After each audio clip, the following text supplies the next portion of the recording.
Oke, Sobat Jejak 98, hari ini kita sudah menyelesaikan diskusi terkait dengan temuan adanya korban-korban dan itu Sulawesi Tengah yang mengalami pembebanan asuransi. Kenapa saya menyatakan bahwa terjadi pembebanan? Karena mereka tidak pernah diinformasikan atau disosialisasikan terkait dengan adanya usaha atau produk asuransi yang dibebankan kepada mereka. Kenapa saya katakan dibebankan? Padahal ini sebuah produk bisnis, produk yang harus ditawarkan, yang dijual kepada peserta atau tertanggung atau sebagai pemegang polis. Apakah mau atau tidak mengikuti atau masuk menjadi peserta bagi produk asuransi tertentu. Nah, dalam hal ini para debitur bank itu sering tidak mengetahui bahwa mereka sadar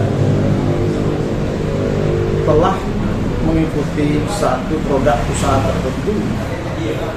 Nah, oleh sebab itu saya beberapa kali mencoba untuk mengidentifikasi para debitur dari nasabah bank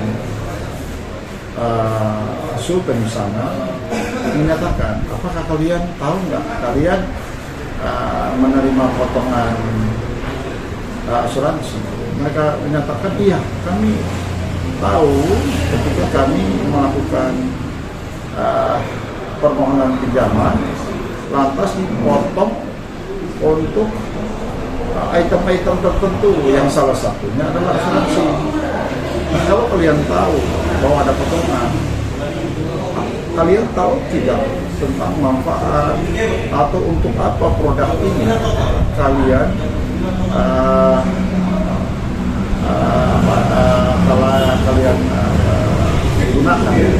Kami tidak tahu apa manfaatnya dan sebagainya, karena memang hanya ketika diajukan pembebanan permohonan pinjaman, kita langsung dibebankan item-item tertentu untuk dipotong tanpa tahu bahwa ada produk bisnis yang didompleng di dalam usaha bisnis kredit dari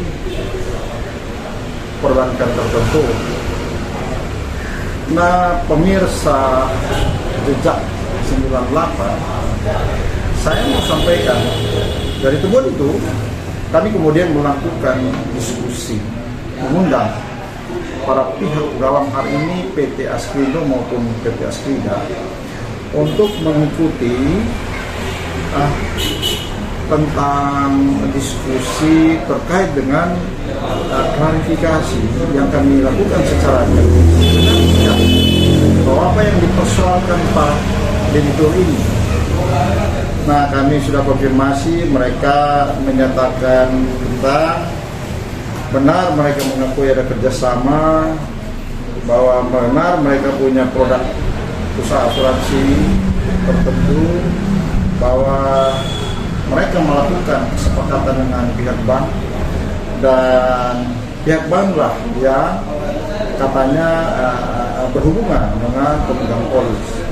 Nah, demikian juga Askrida menyatakan demikian, bahwa pihak bank yang berhubungan, padahal dalam undang-undang menyatakan bahwa sesuai dengan undang-undang pasal 1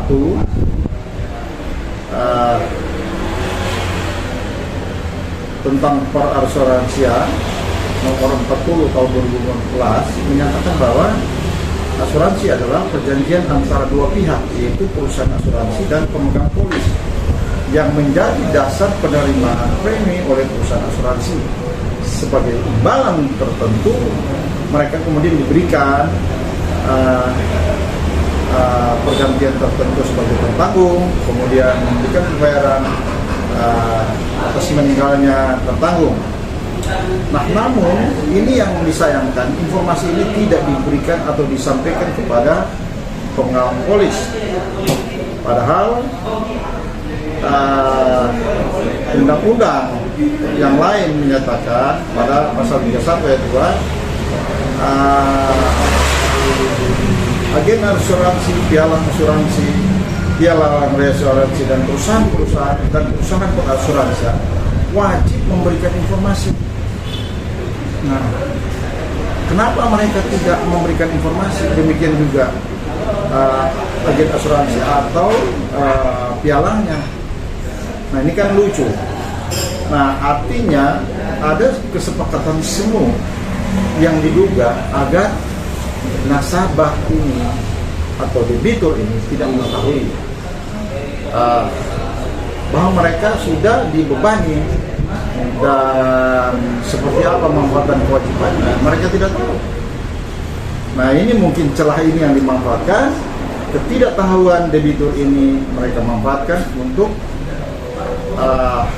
mengambil kesempatan bahwa ada sisa ketika dalam waktu tertentu di mana debitur atau kreditur tidak menyelesaikan sepenuhnya ikatan perjanjian, di mana mereka kemudian mempercepat waktu penyelesaian kredit, sisa daripada dana asuransi atau refund premi tidak dikembalikan. Nah, ini yang menjadi persoalan. Kenapa hak debitur ini tidak dikembalikan? Nah, ini yang menjadi persoalan. Nah, kami menghitung dengan ribuan debitur ini telah dirugikan, yang diduga itu sudah ratusan miliar kurang lebih. Kenapa? Karena sudah bertahun-tahun terjadi. Nah, dan dengan terhadap ribuan bahkan mungkin jutaan debitur, karena terjadi berulang-ulang. Nah, padahal ada ketentuan-ketentuan yang mengatur mengenai tanggung jawab tentang ketaatan perbankan maupun tanggung jawab perusahaan asuransi yang diatur berdasarkan undang-undang dan peraturan tertentu. Nah, di mana beban bank juga berdasarkan pasal 9 ayat 2 huruf B, anggota Dewan Komisaris, direksi atau pegawai bank yang dengan sengaja tidak melaksanakan langkah-langkah yang diperlukan untuk memastikan ketaatan bank terhadap ketentuan dalam undang-undang perbankan dan ketentuan peraturan undang-undang lainnya yang berlaku diancam pidana. Nah, nilai yang diduga ada konspirasi tertentu yang telah merugikan para debitur.